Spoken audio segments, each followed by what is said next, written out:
तस्लीम रहमानी जी, जो मुझे मूल बात समझ में आई कि ये पहचान से जुड़ा हुआ विषय है, ये सभ्यता की अस्मिता से जुड़ा हुआ विषय है, और इसलिए वो ये कह रहे हैं कि सेक्युलर केवल कॉन्स्टिट्यूशन में लिखा हुआ नहीं है, वो सेक्युलरिज्म की अवधारणा को पालन करना भी जरूरी है और वो कॉन्स्टिट्यूशनली पालन करना जरूरी है।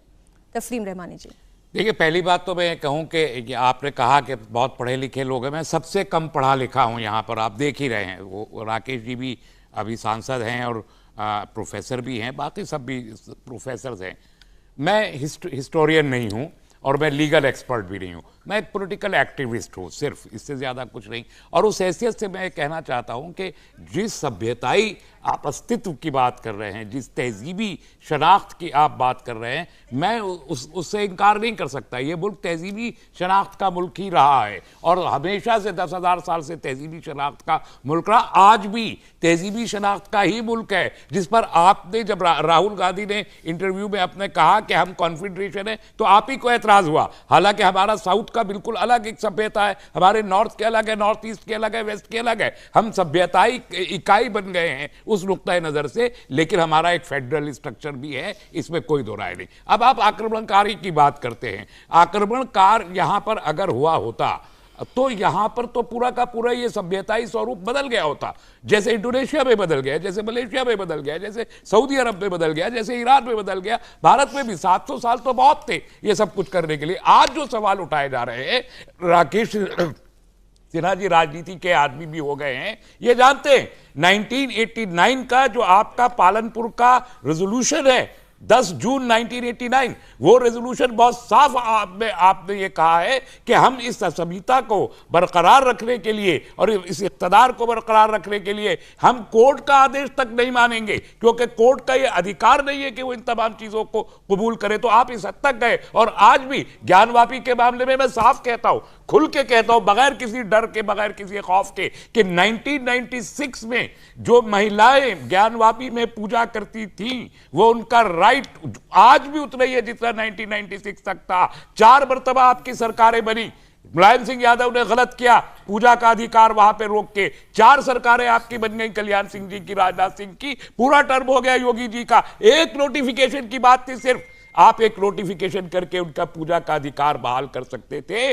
आप आज भी कर सकते हैं। और सुप्रीम कोर्ट ने यही कहा कि टाइटल सूट नहीं है, पूजा के अधिकार का मामला है।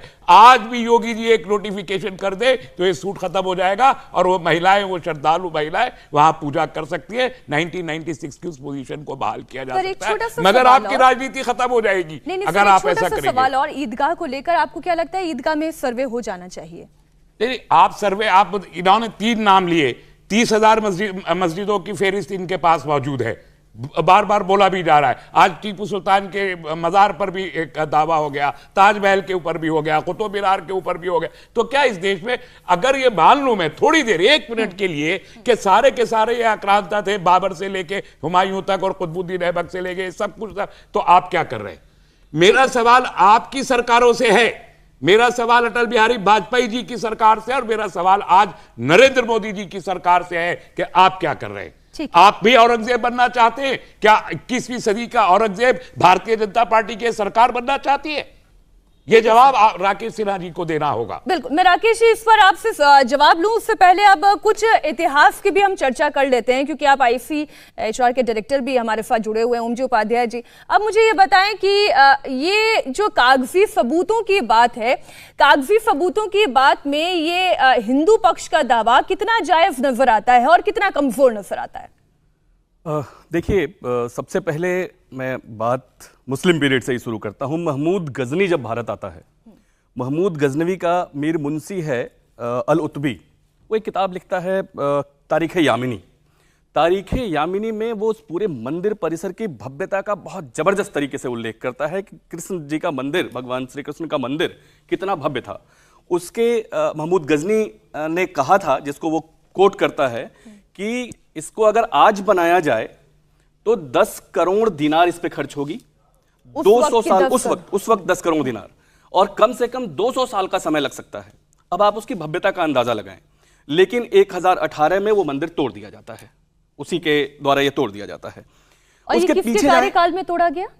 महमूद गजनवी गजनवी के आक्रमण के समय वो तोड़ दिया जाता है। और उसके पीछे जाएं आप, परंपरा में अगर जाएं तो ये हमको मिलता है हमारे धर्म ग्रंथों में कि कृष्ण के प्रपौत्र थे वज्रनाथ, जिनके समय में पहली बार कुल देवता के मंदिर के रूप में वहां मंदिर की स्थापना हुई थी। उसके बाद जो अभिलेखिक प्रमाण मिलते हैं, वहां पे शक क्षत्रप था एक सोडास का अभिलेख है कि किसी वसु नामक व्यक्ति ने वहां पर भगवान श्री कृष्ण का मंदिर पहली शताब्दी ईसा पूर्व के समय बनवाया था, जिसमें तोरण द्वार और वेदिका आदि का निर्माण कराया था। उसके बाद विक्रमादित्य उसका निर्माण कराते हैं, चंद्रगुप्त विक्रमादित्य चौथी शताब्दी में, 5वीं शताब्दी में। वहां पे ये जो पूरा मथुरा है वो कला और संस्कृति और धर्म के केंद्र के रूप में, और केवल हिंदू नहीं, बौद्ध और जैन धर्म के केंद्र के रूप में भी बहुत बड़े केंद्र के रूप में विकसित होता है। उसके बाद आइए, जब 1018 में तोड़ा जाता है, फिर 1150 के आसपास भोपाल जयसिंह देव उसका फिर से पुनर्निर्माण कर रहे हैं। फिर 16वीं शताब्दी में लोधी काल में उसको तोड़ा जा रहा है। 1618 में फिर वीर सिंह बुंदेला ओरछा शासक हैं, वो उसका फिर से निर्माण कर रहे हैं। लेकिन फिर जो असली जो लड़ाई या जो बात अभी की है कि 1670 में एक फरमान जारी करता है औरंगजेब, जो आज भी आप बीकानेर म्यूजियम में उसको देख सकते हैं। बीकानेर म्यूजियम में रखे उस फरमान के मुताबिक स्पष्ट आदेश देता है कि जाओ और श्री कृष्ण जन्म स्थान के मंदिर को तोड़ दो और वहां पर मस्जिद का निर्माण करो। सर, इससे आगे आप बोले क्या ये फरमान, इस फरमान का उल्लेख जो किताब है मर्फी आलमगीरी, उसमें भी इसका मासिर आलमगीरी में फरमान का उल्लेख है या नहीं, लेकिन इस पूरी घटना का उल्लेख जरूर है। साकी मुस्तईद खां मासिर आलमगीरी जब लिख रहे हैं तो उसके इस मस्जिद को तोड़ने का उल्लेख कर रहे हैं। ये फरमान अभी भी बीकानेर म्यूजियम में राजस्थान में रखा हुआ है। उसका कोई रीजन उन्होंने कोट किया है? रीजंस पे खूब बात होती है, रीजन उसके सामने स्पष्ट था। यद्यपि इसी चैनल पे मेरी एक बार बातचीत आदरणीय जुनैद साहब से हो चुकी है। मेरा मानना है, या जो हम लोगों ने अपनी पुस्तकों में पढ़ा है, कि दारुल हर्ब को दारुल इस्लाम में परिवर्तित करना, काफिरों के देश को इस्लामिक देश में परिवर्तित करना, ये एक बड़ा लक्ष्य उसके सामने था। यद्यपि इसके अपने एक्सप्लेनेशंस हैं, जुनैद साहब ने उसके एक्सप्लेनेशन दिए कि कभी दारुल हर्ब इसको घोषित नहीं किया गया, लेकिन निश्चित रूप से हमने तो ये काफिरों का देश, नॉन मुस्लिम का देश, जहां पर जंग या जिहाद की स्थिति हो, लाजमी हो, वो होता है। लेकिन ये तो आज भी हम तो 14% है, दारुल हर्ब बना होता तो हम भी सारे मुल्कों की तरह बना नहीं। देखिए, भारत तो ऐसा देश है ना। आपने कहा एक चीज और मैं आपकी अनुमति से बोलना चाहूंगा, जिस बात की शुरुआत अभी रहमानी साहब ने की थी।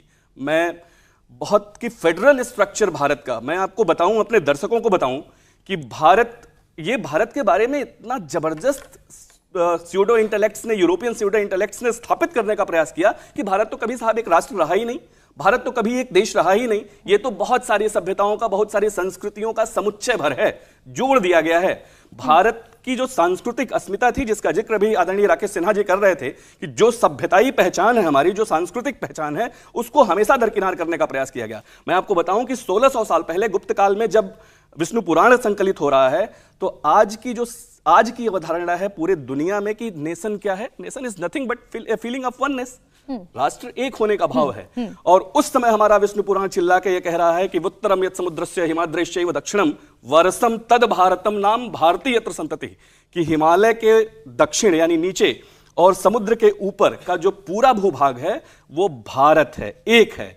और इसकी संततियां, इसके जो वंशज हैं, इसके जो रहने वाले हैं, वो भारतीय हैं। इससे ज्यादा वननेस का प्रमाण क्या मिलेगा? और ये आज का प्रमाण नहीं है, ये 1600 साल पहले का प्रमाण है। इसलिए फेडरल स्ट्रक्चर की बात मत कीजिए। हम उस धागे को भूल जाते हैं, उस कल्चरल थ्रेड को भूल जाते हैं जो इस पूरे देश को एकता के सूत्र में आबद्ध किया हुआ था। आरोप बहुत लगे साहब, इसलिए क्योंकि हम अपने आप को भूलते गए। हम लगातार 800 साल संघर्ष में रहे। हमारे यहाँ कम से कम मुस्लिम आक्रांताओं के आने के बाद से और ब्रिटिशर्स के रहने तक, और ब्रिटिश पीरियड में हमने बहुत कुछ खोया। इंडिया टीवी हर वक्त हर जगह डाउनलोड करने के लिए सर्च करें India TV news Google play store या ऐप स्टोर पर।